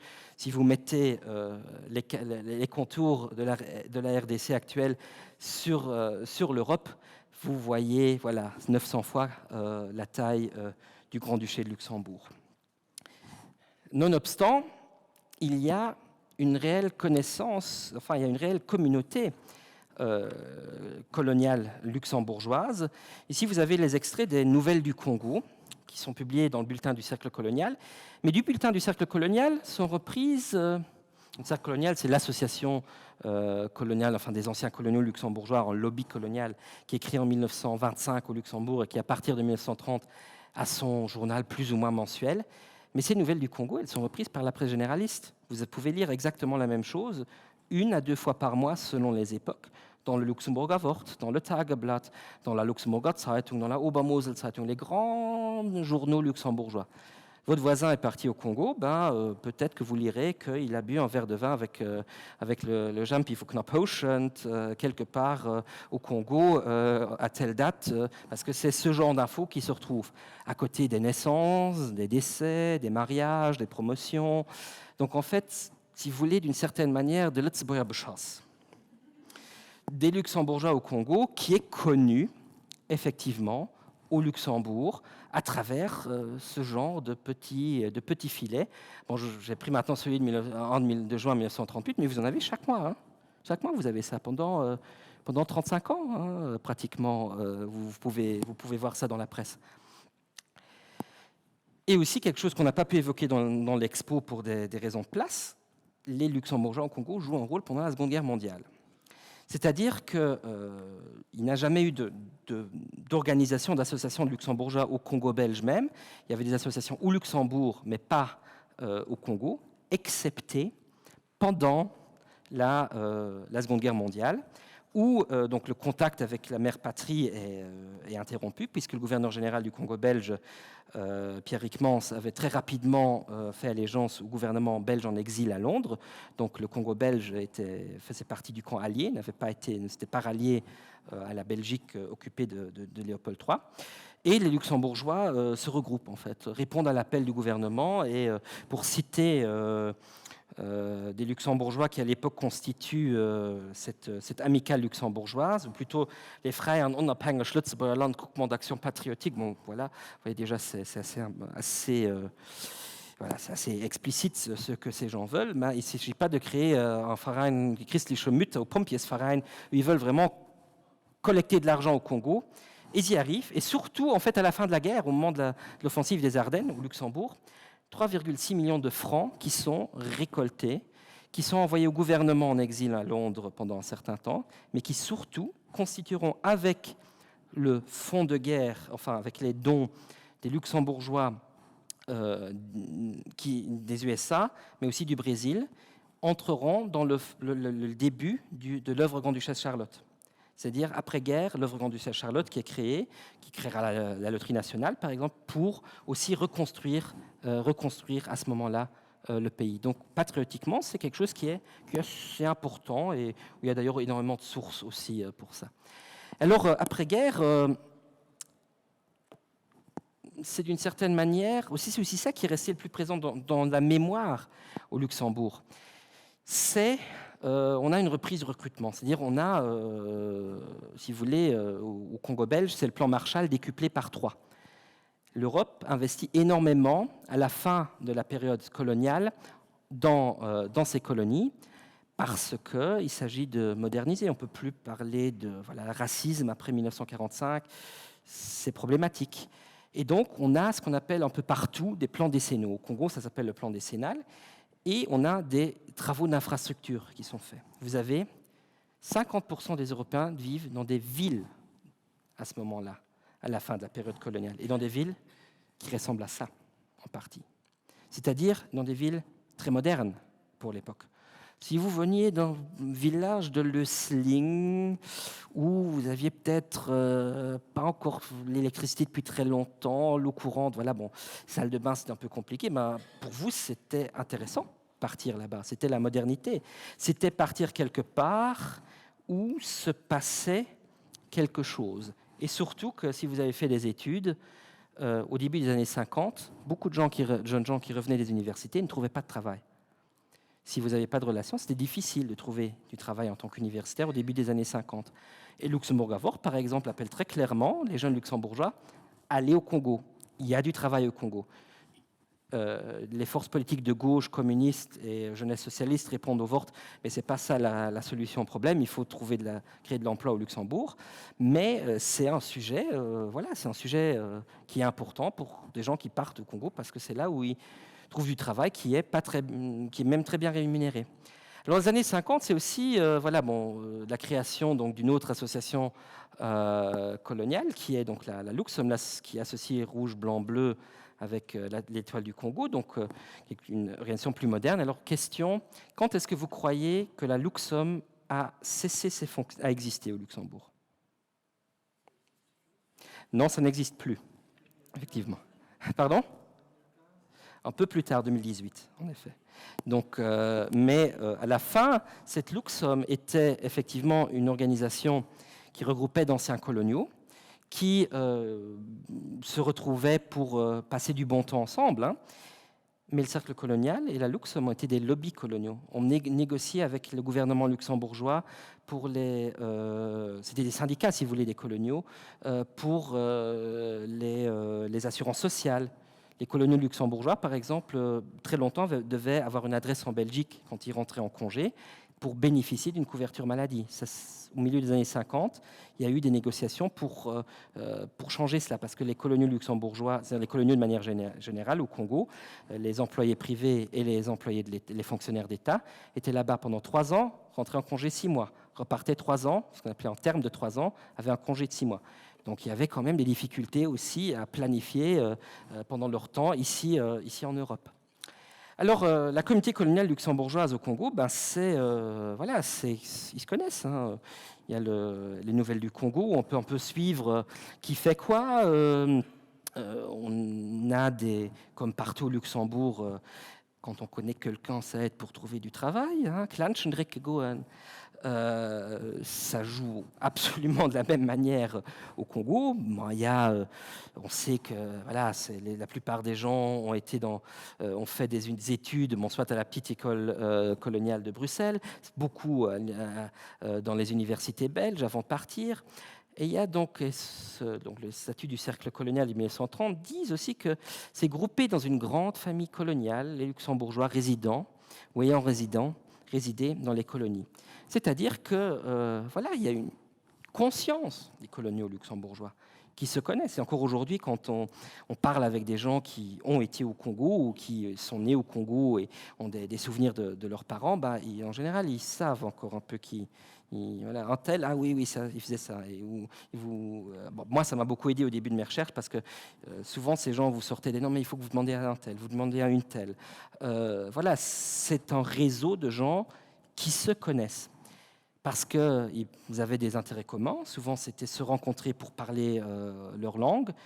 Il y avait des questions sur l'éducation des enfants. Hein, certains qui étaient envoyés en internat en Europe, d'autres qui ont fréquenté les écoles belges au Congo. On a régulièrement, dans les journaux, on voit dans les nouvelles du Congo que les Luxembourgeois se réunissent le 23 janvier pour pratiquement l'ensemble de la période de la fête nationale, Grosses Geburtstag. Donc il y a une conscience d'être des Luxembourgeois au Congo. Il y a des Luxembourgeois qui ont épousé des hommes luxembourgeois, parce qu'en général les hommes partaient en premier, qui ont épousé des Belges ou des gens d'autres nationalités, des épouses d'autres nationalités, mais la plupart sont mariés c'est des mariages entre luxembourgeois. On lit la presse luxembourgeoise. Ici, j'ai pris, j'aurais pu prendre Luxembourg-Avord aussi, mais le Goukouk, hein, qui fait de la pub dans le bulletin du cercle colonial, donc qui est un peu, c'est l'ancêtre du Feuergruppe, si vous voulez, qui en vente aussi au Congo. Une des revendications du cercle colonial des années 30 qui a d'ailleurs été exaucé par la construction des antennes de Junglinst, était qu'on puisse écouter Radio Luxembourg au Congo pour suivre l'actualité. Donc tout ça, ça joue. Enfin, dans les années 30, pour le cercle colonial, Radio Luxembourg, c'est un sujet. C'est quelque chose où ils vont voir le gouvernement et disent « mais faites quelque chose pour nous, s'il vous plaît ».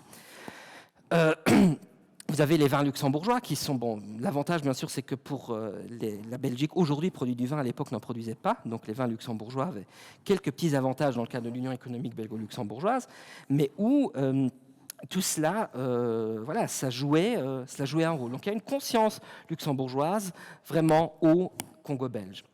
Alors j'ai juste rapidement, et très très rapidement, évoqué les missions catholiques au Congo. Puisque les missions catholiques vous invitent à fréquenter l'exposition, où vous aurez un peu plus d'informations sur les missionnaires qui étaient un peu partout.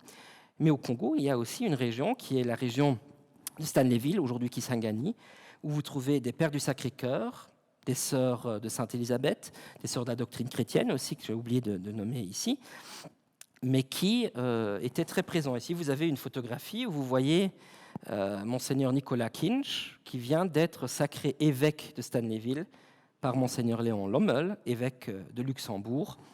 Un an plus tard, Kinch deviendra archevêque et restera au Congo jusqu'en 1964, et puis reviendra au Luxembourg, où les gens le connaîtront, puisqu'il participera aux processions de l'Octave et à Sprang Procession notamment. Donc les luxembourgeois missionnaires, bon, ici vous avez une brochure qui est aussi dans l'expo, où on voit tous les endroits où il y a des copies de la sculpture de Notre-Dame de Luxembourg, vous voyez. Il y en a beaucoup en Afrique centrale, là où se trouve le Congo. Donc ça donne une indication. Il y avait beaucoup de luxembourgeois là-bas. Alors, j'évoque aussi ici le rôle des femmes, puisque pour beaucoup de femmes, être missionnaire, c'était important. Comme en Europe d'ailleurs, comme au Luxembourg, une grande partie de l'éducation et des soins de santé étaient délégués aux congrégations religieuses au Congo belge. Et encore de manière beaucoup plus marquée en fait au Congo belge, tout ça était outsourcé en fait pendant très très longtemps. Et là, les femmes ont joué un rôle comme infirmières, comme institutrices, comme enseignantes. C'était un choix de carrière pour beaucoup de jeunes femmes du Luxembourg, puisque les missions, c'est partir. C'est sortir de son carcan, c'est avoir une responsabilité aussi qui pouvait peut-être dans d'autres métiers leur être refusée. Et tout ça, sont aussi des choses qu'aujourd'hui on oublie peut-être un peu, mais qui peuvent être des motivations très fortes pour des gens pour partir et quitter d'une certaine manière leur famille. Alors, les missions, c'est aussi, cependant, véhicule des clichés. C'est pour financer ces missions, il faut collecter des dons en Europe et au Luxembourg. Et donc, notamment, ici, vous avez l'iconographie, vous avez les tours de la cathédrale de Luxembourg, donc Päpstliches der Heiligen Kindheit. C'est comment, je vous invite un peu à lire le texte, mais que tous les enfants luxembourgeois, au moment de leur baptême, de fait, étaient membres de cette association de la Sainte Enfance, dont le but était de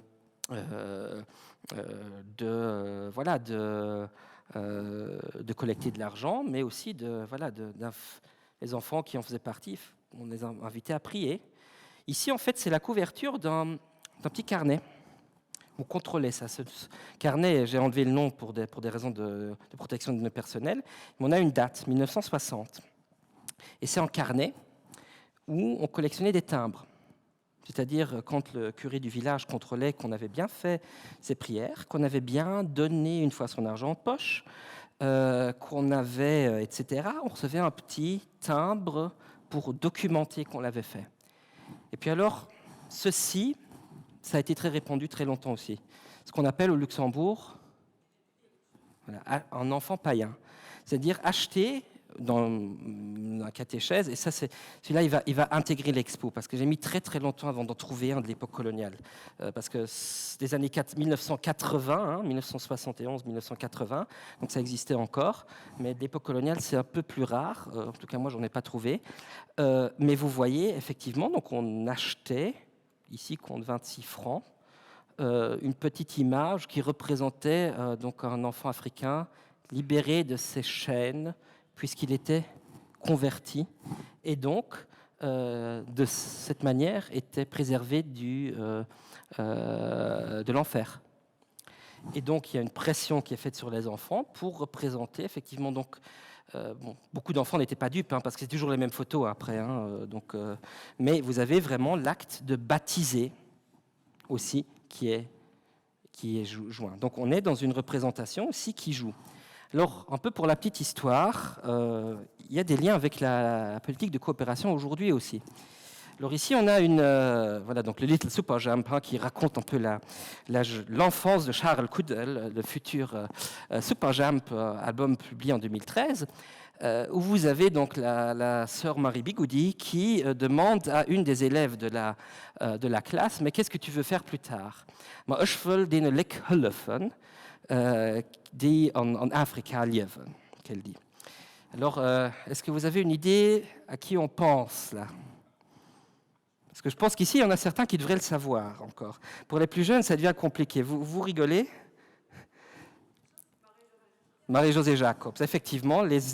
Aussi l'accent, l'utilisation des terminologies, qui, effectivement, et c'est assez étonnant il faut lire Leiner et Tchouga pour voir ce lien entre époque coloniale, mission et politique de coopération qui parfois c'est pas encore totalement délesté de se passer. Alors bon, pour le gag, il y a quand même après l'ami de Marie-Jo qui voulait acheter tout le village et qui a une crise de foie après avoir mangé tout le chocolat, puisque les missions collectaient aussi le papier d'aluminium. C'est pour ça qu'il fallait manger du chocolat en tant qu'enfant pour collectionner du papier aluminium. Alors maintenant, on en rigole d'une manière un peu, mais ce sont des choses qui étaient extrêmement présentes, qui étaient extrêmement sérieuses à l'époque, même si c'est ici caricaturé et un peu tourné en dérision. Alors, rapidement, les publicités au Luxembourg, aussi de l'époque coloniale, représentées. 1914, chez Sternberg, un Africain qui présente une machine dans une vitrine, mais à l'intérieur, si vous voulez des infos, unser geschultes Personal peut vous aider. On est dans... Voilà, c'est pas celui qui présente ça dans la vitrine qui va expliquer. Donc, c'est quand même... Il y a une hiérarchie, c'est pas quelque chose qu'on présente de manière claire. On a l'association qui continue aussi, bon, c'est une chaîne de magasins belge, mais l'association Caoutchouc et Afrique. Des représentations extrêmement stéréotypées, péjoratives. C'est clownesque, c'est pas quelque chose...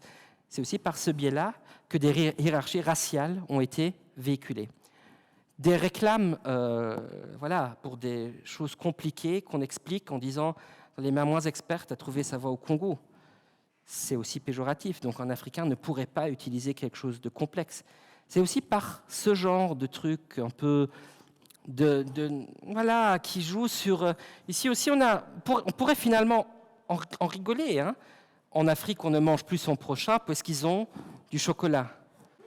Mais c'est aussi par ce genre de choses,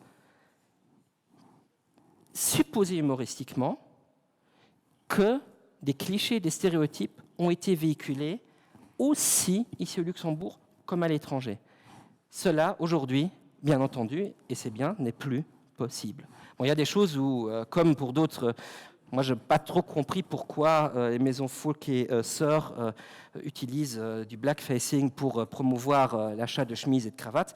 Sans doute que l'exotisme faisait vendre, sans plus. Mais bon, voilà, ces choses-là, vous en trouvez aussi.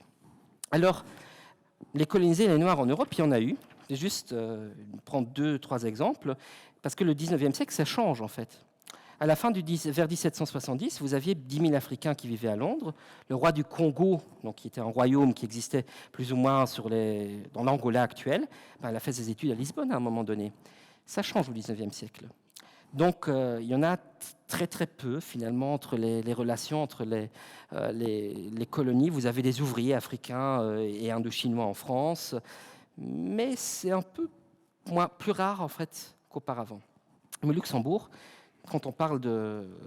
Moi, je dois toujours un peu sourire quand quelqu'un me raconte « Mais oui, moi, le premier noir que j'ai vu, c'était tel jour dans tel bus à tel endroit. » Peut-être, dans dans l'histoire de cette personne, c'est vrai. Mais des Noirs au Luxembourg, des Noirs luxembourgeois, nous avons des traces dans des journaux, c'était rare, c'est pour ça qu'on marquait ça dans le journal, mais on marquait tout dans le journal à l'époque aussi. Donc moins depuis le 19e siècle, et dans des positions différentes, des serveurs ici. Donc c'est effectivement, bon, c'est un nom d'emprunt, c'est clair, mais quand même, un pseudonyme, quand même, on en trouve. Un cas particulier était aussi, par exemple, en 1890, un missionnaire noir originaire du Soudan qui a donné une messe à la cathédrale pour venir collecter de l'argent pour ses missions au Soudan, dans des positions très diverses. Dans l'exposition, on évoque le cas de Jacques Leurs et des enfants métis, nés en général de pères luxembourgeois et de mères africaines qui sont venus au Luxembourg, puisqu'ils étaient considérés comme luxembourgeois de manière différente de la Belgique. Et donc, des Noirs luxembourgeois, ce n'est pas un phénomène nouveau qui date des 30 dernières années. Mais tous ces gens étaient confrontés aussi à des discriminations. Jacques Leurs ne voulait pas d'enfants pour éviter à ses enfants de subir les mêmes brimades que lui avait vécues. Sur Jacques Leurs, il y a un documentaire, vous trouvez un code QR dans l'expo qui vous permettra de voir le trailer. Alors, décoloniser, on arrive à la fin de l'exposé. En fait, effectivement, ce que j'ai évoqué, après 1945, c'est compliqué, la colonisation. Les États-Unis et l'URSS ne sont pas très fans. Ils veulent contrôler eux-mêmes, en fait, ces territoires, ces ressources naturelles. Et en fait, on passe dans ce qu'on appelle la colonisation modernisatrice ou le welfare colonialism, où on investit énormément dans les colonies. Et le nombre d'Européens croît encore dans la dernière période coloniale. Des Luxembourgeois, par exemple, ont construit des hôpitaux au Congo. Ici, deux hôpitaux construits par Albert Delay, architecte au Congo. Donc tout ça, ça joue, c'est une réalité qu'il y a ce welfare colonialism qui se rapproche un peu de cette aide à la coopération qu'on connaît aujourd'hui. Mais en Belgique, dans le Congo belge, il y a vraiment un paternalisme. Ici, une analyse de 1959 parue dans le journal Le Monde qui évoque comment la société congolaise est séparée, en apartheid, comment les Africains, les colonisés, dans leur vie est contrôlée.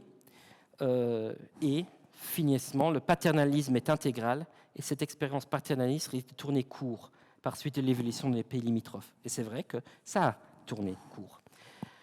Et en fait, aussi, et là j'évoque ici, on a à nouveau, si vous lisez le nom, Georges Brauch qui a écrit ce bouquin, c'est un luxembourgeois d'origine, il avait la double nationalité luxembourgeoise et britannique, et puis il a été naturalisé belge en 1956. Georges Brauch qui était administrateur territorial, fonctionnaire colonial, mais qui, à la fin de sa carrière, était enseignant, avait fait un doctorat en sociologie, était enseignant de sociologie à l'université d'Elisabethville, donc le Lubumbashi, et tout à la fin de sa vie chargé de cours à l'université de Khartoum, qui, dans un bouquin sur le Congo, dit mais en fait en Europe on ne savait pas trop ce qui se passait, donc il y avait toujours ces clichés qui jouaient. Alors la décolonisation, il ne faut pas oublier que la colonisation moderniste, ce n'est pas une marche vers l'égalité au Congo. Ce n'est pas parce qu'on met des hôpitaux, des écoles secondaires, que tout est pour le mieux. Au contraire, c'est quelque chose qui prend extrêmement beaucoup de temps. Il y a très peu de diplômés universitaires, par exemple, au Congo à la fin de l'époque coloniale. Moins de 20 diplômes universitaires pour près de 14 millions d'Africains au Congo belge à l'année de l'indépendance. Ça vous montre que, voilà, gradualisme, énormément d'écoles primaires. La plupart des Congolaises et Congolais parlent le français, mais pas des études supérieures qui sont faites. La décolonisation va au Congo très très vite. Entre le 4 janvier 1959 et le 30 juin 1960, tout se précipite. Et le 30 juin 1960, l'indépendance du Congo est donc prononcée. Vous avez la grande photo en haut. Et ici, je me permets de mettre de nouveau côte à côte l'extrait du discours du roi des Belges, Baudouin, que nous avons vu en intro, et la réponse du nouveau Premier ministre du Congo indépendant, Patrice Lumumba, qui lui répond d'une manière totalement différente en disant « Quel fut notre sort en 80 ans de régime colonialiste ? Nos blessures sont trop fraîches pour le dire. Le travail que nous avons harassant, les coups que nous avons subis matin, midi et soir, les salaires qui ne permettent pas de vivre décemment. Qui oubliera qu'en noir on disait tu, non certes comme un ami, mais parce que le vous honorable était réservé aux blancs. » Donc, cette vision extrêmement différente du colonialisme. Vous savez que le Congo, très rapidement, est tombé dans un état de guerre civile qui a eu des sécessions et que tout s'est un peu... et la plupart des Européens quittent à ce moment-là aussi le Congo, la plupart des 100 000 aussi, la plupart des Luxembourgeois. Lumumba sera assassiné en janvier 1961. Des gendarmes belges seront envoyés déterrer son corps au Katanga, où il avait été assassiné par la province sécessionniste du Katanga. Et son corps sera dissous dans l'acide. Et les 2 gendarmes emmèneront chacun une dent. Une de ces dents a été saisie par la justice belge assez récemment et sera remise à la famille de Lumumba dans les semaines à venir, puisque cette dent, la seule chose qui reste de Patrice Lumumba, sera enterrée le 29 juin prochain au Congo. Donc vous voyez que cette histoire est encore très présente aujourd'hui. Voilà, donc des pistes à creuser. Vous avez une pièce de théâtre qui s'appelait Gérard Kravat par Richtung 22. Je vous invite à voir et de vous forger votre propre opinion sur le site de Richtung 22. Le Luxembourg a eu des rôles dans les sécessions du Kasaï et du Katanga, mais on ne sait pas, il faudrait encore faire un peu des recherches là-dessus. Vous avez aussi, même si la sécession katangaise n'était pas totalement reconnue en Europe, il y a quand même, Elisabethville, la capitale du Katanga, il y avait une ligne directe depuis le Findel, tout comme il y en avait une vers Johannesburg à l'époque de l'apartheid. Vous avez des choses qui restent à élucider, comme la vente d'armes en Algérie, au FLN algérien, aussi dans l'Expo, et puis le rôle de la place financière. En 1959, une des principales sociétés d'exploitation des caoutchoucs, mais aussi d'huile de palme, s'installe à Luxembourg en tant que holding et est toujours cotée en bourse aujourd'hui et dans le contexte de la guerre froide. Alors, est-ce que le monde est décolonisé? Luxembourg aussi. Au Luxembourg, en Europe, si on regarde, non, il y a toujours des discriminations raciales, même si c'est interdit par la loi, même si c'est très très peu poursuivi. Les études le relatent. Il y a un engagement associatif important aujourd'hui d'afrodescendants pour combattre le racisme aussi ici au Luxembourg, où le passé colonial joue un rôle. Ce qu'on a d'ailleurs dans la table ronde que nous avons eue la semaine passée, on a vu que c'était quelque chose qui pouvait être extrêmement conflictuel avec dans certains contextes politiques. Mais vous avez aussi des associations plus anciennes qui continuent à promouvoir ces choses-là. Alors en Afrique, il y a moins d'Européens en Afrique, mais ils ont été remplacés peut-être par des expatriés. Vous avez encore aujourd'hui des firmes actives qui ont leurs sièges sociaux pour des raisons fiscales au Luxembourg. On continue à profiter de cette économie de rente, comme on dit, c'est-à-dire aujourd'hui encore, cette carte a 20 ans, mais si vous regardez les chemins de fer, datent encore de l'époque coloniale, extraire les matières premières pour aller vers l'Europe et les États-Unis où ils seront transformés, même si aujourd'hui vous avez des coopératives Fairtrade, des start-up dans beaucoup de pays d'Afrique et les choses commencent à changer, mais cette économie coloniale subsiste. Et alors, pourtant, ça change. Bon, on ne va pas faire tout parce que je suis déjà en retard et si on veut encore laisser un peu de temps pour les questions, on va passer vite, mais en République démocratique du Congo, même s'il y a cette économie d'extraction, c'est plus le caoutchouc, c'est plus l'huile de palme, ce sont les minerais rares aujourd'hui, ce que nous avons ici, qui jouent un rôle. Ou parfois dans des conditions exécrables, les creuseurs continuent qu'on est dans des chaînes intraçables où les grands groupes sous-traitent, des sous-traitants qui sous-traitent, pour arriver à ce qu'un grand groupe minier collecte certains métaux de cette manière-là. Une concurrence aujourd'hui des Chinois et des Indiens qui pillent aussi ce continent. Et alors, en conclusion, Luxembourg, je crois, on peut dire qu'il y a un passé colonial, même si l'État luxembourgeois n'a peut-être pas nécessairement tiré directement profit du Congo belge. Luxembourg n'était pas de droit un État colonial, mais même si le gouvernement en exil a été financé en partie par le Congo pendant la guerre, Mais l'État luxembourgeois en a profité indirectement. Débouchés pour ces jeunes diplômés, débouchés possibilités de carrière, mais aussi ces coloniaux qui ont injecté de l'argent dans l'économie luxembourgeoise. Ils ont construit des maisons ici au Luxembourg, sont revenus pour leur retraite ici au Luxembourg, s'y sont établis au Luxembourg.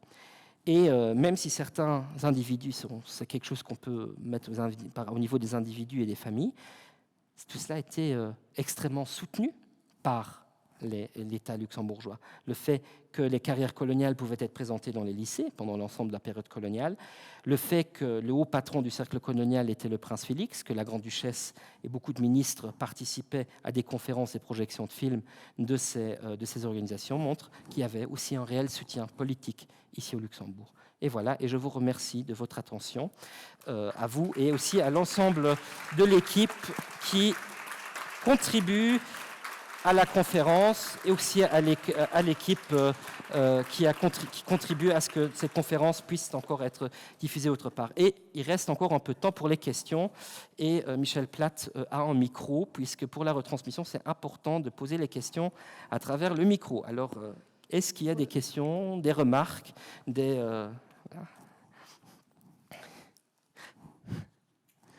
compléments peut-être aussi, hein, voilà. Bon, bonjour Isis, franchement, merci beaucoup. Merci pour cette exposition. Moi qui je suis quand même africain, pas du Congo, mais de la Guinée. Donc, le fait de voir vraiment l'ensemble, ça me fait beaucoup plaisir. Mais merci beaucoup pour les informations. En fait, j'avais deux petites questions. La première était que, est-ce qu'il y avait quand même les faits que vous avez révélés, ce n'était pas quand même des faits qui étaient cachés au grand public. Le grand public savait la participation, pas peut-être dire de l'État luxembourgeois, mais des entreprises luxembourgeoises. Est-ce qu'il y avait un mouvement anticolonial au Luxembourg comme en France et en Belgique pour dénoncer ces faits? Très très peu en fait. À l'époque coloniale même, très très peu. Il y a quelques petits textes, d'ailleurs qui souvent se focalisent non pas sur la Belgique. Hein. Il y a des critiques par exemple de l'apartheid sud-africain avant 1960. Il y a des textes d'intellectuels luxembourgeois aussi en partie sur l'Algérie française, mais très très peu sur là où il y a un enjeu pour le Luxembourg. Et un réel mouvement anticolonialiste qui s'exprime aussi de manière très fortement au Luxembourg, notamment autour de la guerre du Vietnam, en fait. C'est après 1960, c'est dans les mouvements sociaux de manière générique, on peut qualifier autour de mai 68, même si ça commence dès les années 63-64. Là, il y a réellement un mouvement anticolonialiste contre le néocolonialisme. Avant 1960, c'est très très rare et c'est en fait très très très très marginal. Moi, j'ai trouvé très très peu de traces, mais il faudrait peut-être faire des recherches complémentaires sur la question.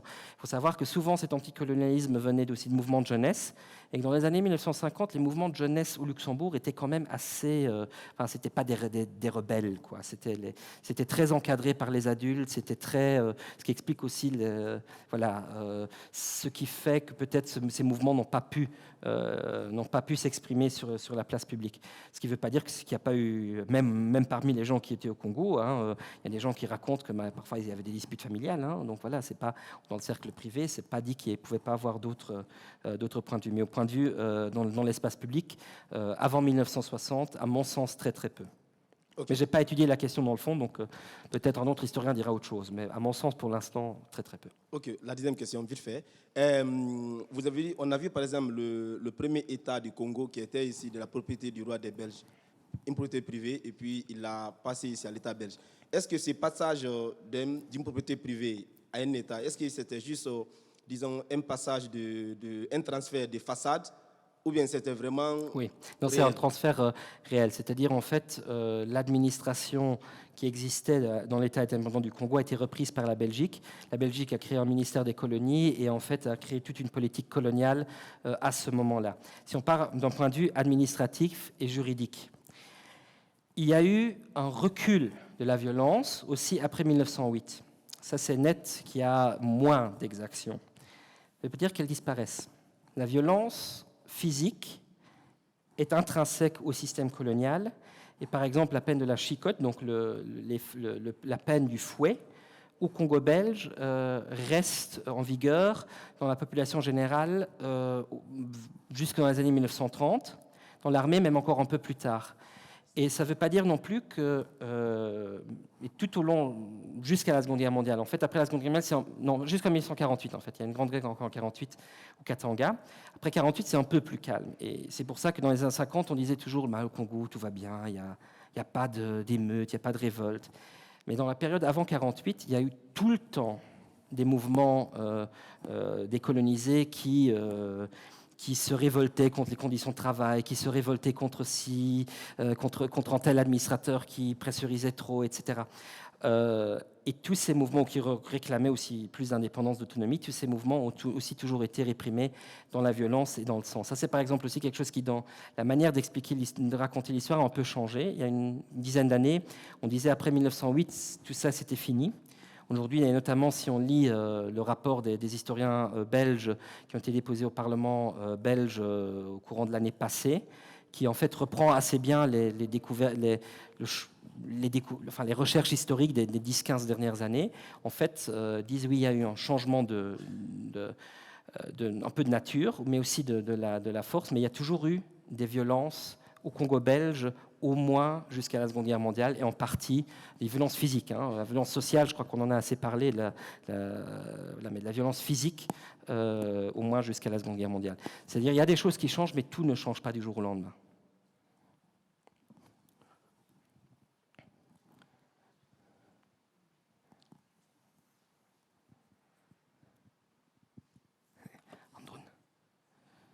Vous avez, je crois qu'il y avait encore quelqu'un qui avait... Tout au fond, je crois que j'avais vu une main, mais je me trompe peut-être. Non ? Ah, ici devant, ici, madame. Ici. Juste, vous venez de dire que voilà, l'impact, bien sûr qu'il y a un impact politique dans le Congo. Est-ce qu'il y a eu jusqu'à ce jour une réaction de la famille Grand-Ducal par rapport à leur... Disons que la famille Grand-Ducal, je ne l'ai pas évoquée ici parce que c'est dans l'expo et ça on serait encore parti. La famille Grand-Ducal avait, la famille du prince Félix, mais aussi la grande-duchesse Charlotte elle-même, dont le prince Félix était l'époux de la grande-duchesse Charlotte, avait des intérêts dans une société coloniale, qui était la société coloniale luso-luxembourgeoise, qui collectait du coton au Mozambique, dans le Mozambique portugais, où ils avaient des concessions, 5 concessions d'à peu près 120 km², où les indigènes, les autochtones étaient dans un système qui existait dans toutes les colonies de culture obligatoire, étaient forcés par l'administration de faire... de planter du coton qui était revendu à un prix fixé donc à cette société. 87% des actions de cette société qui existait entre 1932 et 1942 appartenaient à la famille Grand-Ducal. Ce qui est pour, en tout cas, la famille Grand-Ducal, le Grand-Duc lui-même nous a donné accès aux archives, c'est-à-dire toutes ces infos que je viens de vous donner. Et il y a un an, je n'aurais pas pu vous les donner, tout simplement, parce que la politique de la maison Grand-Ducal a pendant très longtemps été que les archives privées étaient des archives privées. Il s'agit ici d'archives privées. Ce n'est pas, en tout cas très peu, c'est quelque chose que j'en sais jusqu'à présent, de l'argent du contribuable qui a été investi, c'est de l'argent privé. Et on refusait l'accès aux archives. Donc ça, c'est une ouverture qui s'est faite. Le Grand-Duc, lorsqu'il a visité l'exposition, a montré un grand intérêt pour la question. Vous savez que le Grand-Duc, en fait, n'est pas citoyen, n'a pas le droit de vote. C'est encadré par la Constitution. S'il y a des choses qui vont sans doute encore se passer dans les mois et les années à venir, ça, on va voir. Mais aussi, il faut quand même faire une comparaison entre la famille Grand-Ducal au Luxembourg et Léopold II. La société coloniale luso-luxembourgeoise, ce n'est pas la même chose que l'État indépendant du Congo. Ce n'est pas plusieurs millions de morts. Donc il faut quand même aussi proportion garder dans cette perception. La Belgique, on a reproché au roi Philippe de ne pas avoir prononcé le mot « excuse ». Mais le mot « excuse », pour la Belgique, par exemple, pour la famille royale belge, ça impliquerait de payer des indemnisations. Et ces indemnisations, c'est quelque chose qui... c'est pas, si on parle de crimes contre l'humanité, comme on qualifie aujourd'hui ce qui s'est passé sous l'État indépendant du Congo, c'est quelque chose qui doit être mûrement réfléchi. Et c'est pas, il y a des intérêts financiers aussi derrière, c'est pas qu'un intérêt politique. Et donc pour la période de l'État indépendant du Congo, pour la Belgique, c'est que je crois encore quelque chose qui est difficile, qui viendra sans doute à un moment donné, mais qui est encore qui est encore difficile. L'expression des regrets est peut-être, dans la situation financière actuelle de la Maison royale belge, le plus loin qui puisse aller de son point de vue. Ce qui ne justifie absolument rien. Voilà, je pense qu'il y a beaucoup de gens qui attendent des mots plus forts de ce côté-là. Je pense qu'on termine sur ce point-là. Donc, Régis, merci beaucoup pour cette présentation, cet exposé très intéressant, très instructif, sur un sujet qui, tu l'as dit, est certes historique, mais d'actualité et d'importance sociétale, on le voit bien. Je profite de l'occasion de vous inviter à la prochaine conférence qui aura lieu le jeudi prochain, aussi dans le cadre de l'exposition sur le passé colonial. Donc ce sera Madame Irène Flunza-Pimentel qui parlera sur la guerre portugaise, donc la guerre coloniale portugaise. Donc voilà, merci beaucoup et bonne soirée. Merci à vous.